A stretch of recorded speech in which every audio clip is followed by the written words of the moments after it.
So check it out.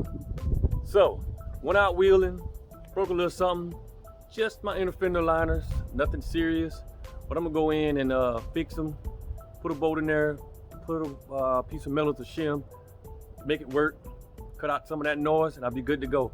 But I'm gonna take the wheels off because it's a little more accessible. But while I got the wheels off, I want to show y'all something about Hubcentric wheel spacers, because I do run wheel spacers on here because I had a problem with these tires rubbing up in my fender well, rubbing up on the suspension. So I run wheel spacers because of that.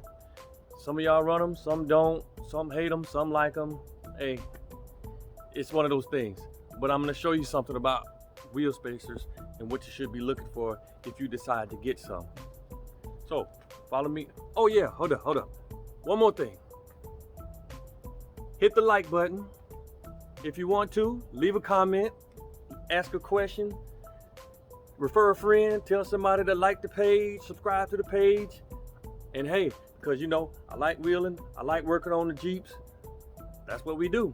So all right, so I'll see y'all in a minute. All right, so check this out, everybody. I had to do some little adjustments under here because I got these wire looms running through here and my fender flares were sticking out. And the bolt wasn't in there because behind that plate that I had to make there, I didn't put a washer on it and the bolt went through. Fender liners hanging out, and since they're metal, they're beating up on fender parts and making a whole bunch of noise. Hold up, I call it country, so they were making a whole bunch of racket. My country folks know what that means. Anyway,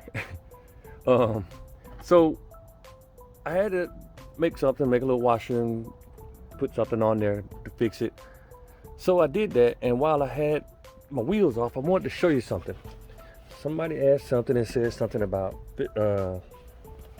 wheel spacers, and I was trying to explain to him Hubcentric wheel spacers. And so while I got my wheels off, I figured I'd point something out. Okay, this is what Hubcentric wheel spacers look like. See that little lip right there, and the hub is back there. So on your rotor, there's a little lip that sits just like that, and that's the bore size. So, and I think all JKs, JLs, and JTs, I think the bore size is 71.5 millimeter or something like that. So when you buy these wheel spacers, you buy the ones for your specific vehicle. So if you're buying some used, you just have to make sure whatever vehicle they took it off of have the same bore size as yours. So when you take these and put them on there, the raised lip here, on the inside, there's a recessed lip. So what happens is when you put these wheel spacers on, the recessed portion sits on the raised lip on your rotor, and that keeps it still. When you get a different brand that are not Hubcentric, they just go on there, and then your wheel gets a lot of movement. They just sit between the tire and the rotor, which creates more stress on the stud itself. But by using these, they use these studs, put this on there, put your lug nuts on there, tighten it up, put your Loctite on there, not the permanent, but so you can get them back off if you have to, and put it on there and tighten them down, torque them, retorque them about every 500 miles. I did that when I first put them on, and since then I usually retorque them every time I take the wheels off, probably every 3,000-4,000 miles or something like that. But if you're gonna get some rotors, you hear my dogs barking back there, they want to get involved in this video. But if you're gonna get some rotors, see, got me messing up.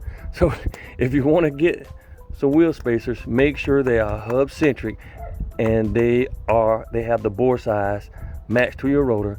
That way you eliminate some issues. All right, so there you go.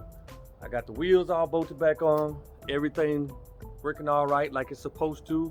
Cut out the noise, fender liner's not shaking anymore. But hey, so I just wanted to show y'all a little something about the wheel spacers, the Hubcentric wheel spacers, and what you should be looking for. Yeah, I know it's like a tongue twister saying Hubcentric.